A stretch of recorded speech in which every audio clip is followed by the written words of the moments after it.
This is my 1977 Jeep J10 Honcho. It's LS swapped. It's got a 5-speed manual transmission, 1-ton axles. It's linked in front. It's got front and rear lockers, and it doesn't run because the engine's blowing.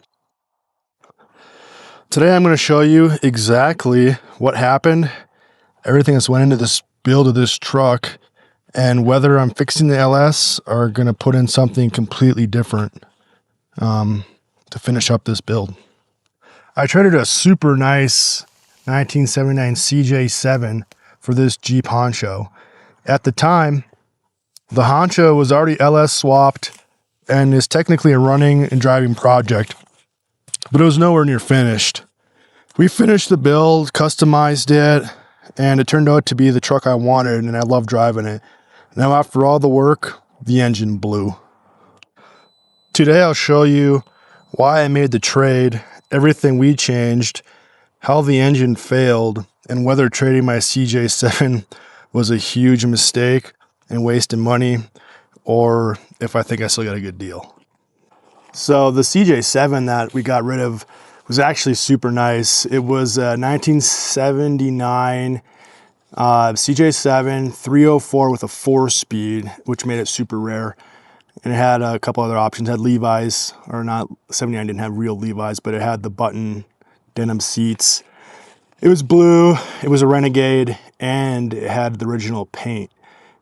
No rust, super solid, ran good.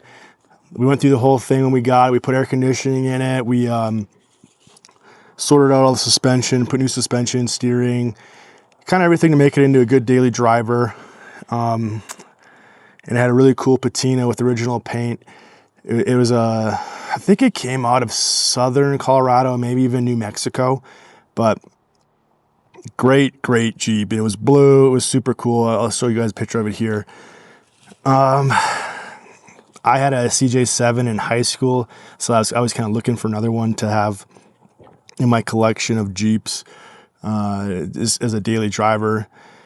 But after getting it and driving it, you know, I had so many other Jeeps. I had a TJ Rubicon that I drove a lot, and I had a Wagoneer with LS swap that's super nice that I was driving a lot too. So I just wasn't driving the CJ7, and for anything that I would do with the CJ7, I honestly just did the TJ, because my TJ is also V8 swapped, and it's a ton of fun, and it has better air conditioning, and it drives down the highway better to get to the trails, and yeah, it's front and back lockers. It's a Rubicon.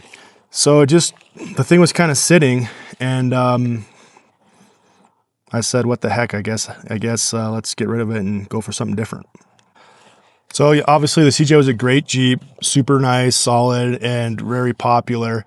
But I always kind of liked J10s, and I always wanted a Honcho, kind of like a twister truck look. But finding one of these solid is a lot harder than finding a TJ. I don't know if they're more rare or they just rusted out more, but when I saw this thing pop up, it really had a great foundation of what I wanted to build. So this is how the trade happened. I saw this thing pop up for sale online, and I don't know if it said for sale or trade or just for sale. And I was interested in purchasing it just straight with cash. But I said, hey, what the heck? I have this 79 CJ7 I'm trying to sell. I sent him the ad. I was asking quite a bit more for the CJ than he was for the truck, but I didn't really care. He liked it, and he was probably about, I think, 4 or 5 hours away from my location, and he proposed that he would drive up with the truck and come and check out the CJ. So they came up, him and a buddy checked it over, they test drove the CJ, they loved it, and we made the deal. I checked over the Honcho, had the boys from MVS Fab here with me, kind of looking over the LS swap, since they do a lot of those LS swaps and they know everything to look for them. And I just wanted to make sure I wasn't getting into a total piece of junk. But yeah, they checked it out, gave me the go-ahead, and we went ahead and made the deal. We ended up trading straight across, which At the time, I thought it was a pretty fair deal. I was super happy with it, and I think they were super happy, so it was a win-win for everybody. But there's a lot of unfinished stuff.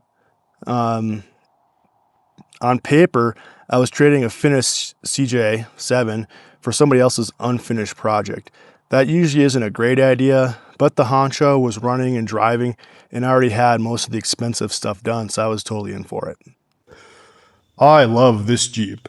I just traded a CJ7 for this a while back, and I've been tinkering with it a little bit to get kind of dialed in and using it kind of as my daily driver right now. It's a 78 J10. It's got 35-inch BFGs and 16-inch wheels. It's got the Razor grill on it, some kind of newer updated headlights, 4-link front suspension with the Barnes 4-wheel drive kit and King remote reservoir shocks. It's got just a little 4.8 in it, but it really has a ton of power. It's got J20, Dana 60, Dana 70 axles with 456 gears and air lockers. And it has Hydro Boost brakes, vintage, or not vintage air. We're putting a air conditioning system out of a Wagoneer in it right now, but it has Dakota Digital gauges in it, and we just put a RetroSound radio. It's got a cool checkered flag headliner, and it's got a really cool TR 4050 5-speed transmission. No rust. Originally had a roll bar, but it didn't come with it, so looking for a roll bar right now to put back into it. I just love driving this thing. It drives so good with that front 4-link and the King shocks. It's smoother than my Duramax over there. And it has a cool original sticker, special edition Jeep on the bumper. So I can't really fix that bumper or repaint it because I think that looks pretty neat. There's just some slow cruising down the back road. Drives great. Super easy to drive. It's like driving a 2005 Chevy Silverado. Probably one of the better resto mods that I've driven, and I have quite a few. So really happy with this car. I'll be hanging on this one for quite a while. Alright, I'm just going to do a quick little driving video here. We're at 7,000 feet getting onto the highway, so not a ton of power. Second gear. Third gear.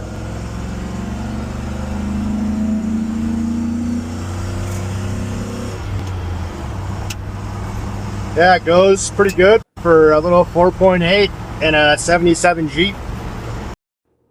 So that was before the engine blew. Here's what actually happened. I was just driving down C470 and fifth gear, 65, 70 miles an hour. And the first sign was I had to downshift into fourth gear to maintain my speed, which I thought was weird, but I didn't really think anything of it at the time. And then all of a sudden, there was a huge bang, and it sounded like, you ever had your radiator fan hit your radiator, and it just has that clanking sound? It sounded like that. So I coasted to the side of the road, and it died, and I coasted to the side of the road. Shut the engine off, and just took a look at it, and I didn't see any oil coming out of anywhere, and I tried to start it, wouldn't start back up again. So then I called the tow truck and had it towed home. Since then, I haven't done too much testing or inspecting on it yet, but it did start to leak oil, and it will start, but doesn't have enough power to even move the truck in first gear, which is granny low, so something's big time wrong with it. When it starts, it sounds like a airplane motor that's hitting a propeller hitting a fan or something, and it's electric fan, so I have nothing nothing rotating that should be hitting and there's nothing hitting in the engine bay, so it's something internal with the engine. So right now, best guess, I think either, it spun a rod bearing or some bad broken valve train. But until we pull it all apart, I don't know that for sure. This was a used 4.8 LS, so I don't really know any of the history on it. I don't know how many miles were on it, and I don't know how it was treated before I went to this truck. And I don't really know what they did with it before they put it into the truck. That's always one of the risks of buying somebody else's project. You can inspect the swap and make sure everything looks right, but you can't tell what's happening from the inside of the engine. So now I have to decide what to put back in. The easiest and cheapest option would be another basic LS. The truck is already set up for it, so we could swap everything over and get it running again in a weekend. I even have a 6.2 and a 5.3 LS both sitting on the floor of the shop right now. The second option would be rebuilding this engine, assuming the block and major parts are still usable. And the third option is to use this as an excuse to put in something bigger and more powerful to it. I could I could step up to a 6.0, 6.2, or something completely different. But if I add a bunch of power, I also think about the 5-speed, the clutch, the transfer case, the cooling system, and everything else behind the engine. I don't really want to replace one blown engine and immediately create 3 more problems. The truck was already fun with the little 4.8. It was pretty revvy. It wasn't extremely fast at 7,000 feet, but it had enough power. The 5-speed made it fun to drive. So it doesn't really need a huge engine.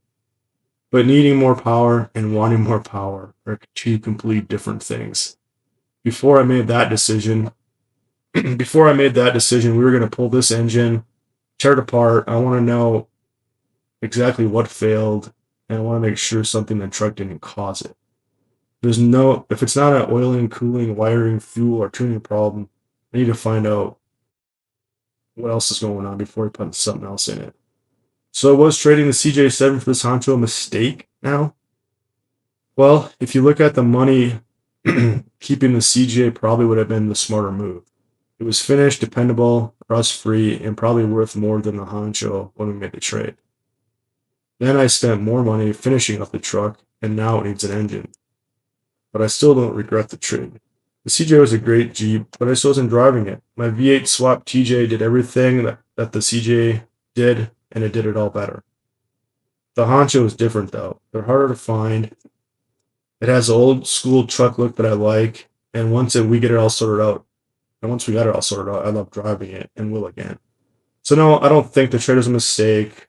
I traded the smarter Jeep for the Jeep I actually wanted. Now I just have to make it run again. Let me know what you would put into it. My options are rebuilding the 4.8, installing another basic LS like a 6.0 or 5.3, or doing something completely crazy like a 6.2 Red Eye and get it back into the Mopar. And would you have traded that clean CJ7 for this Honcho? Do you think that was a good move? In the next video, we're going to pull the engine, tear it apart, and find out exactly what happened, and then find out what the next steps are going to be. But based on what I've seen so far, I'm not expecting great news. So please like, subscribe, follow along if you like this project, and you'll see more of what's happening with this one and the other things that we're working on.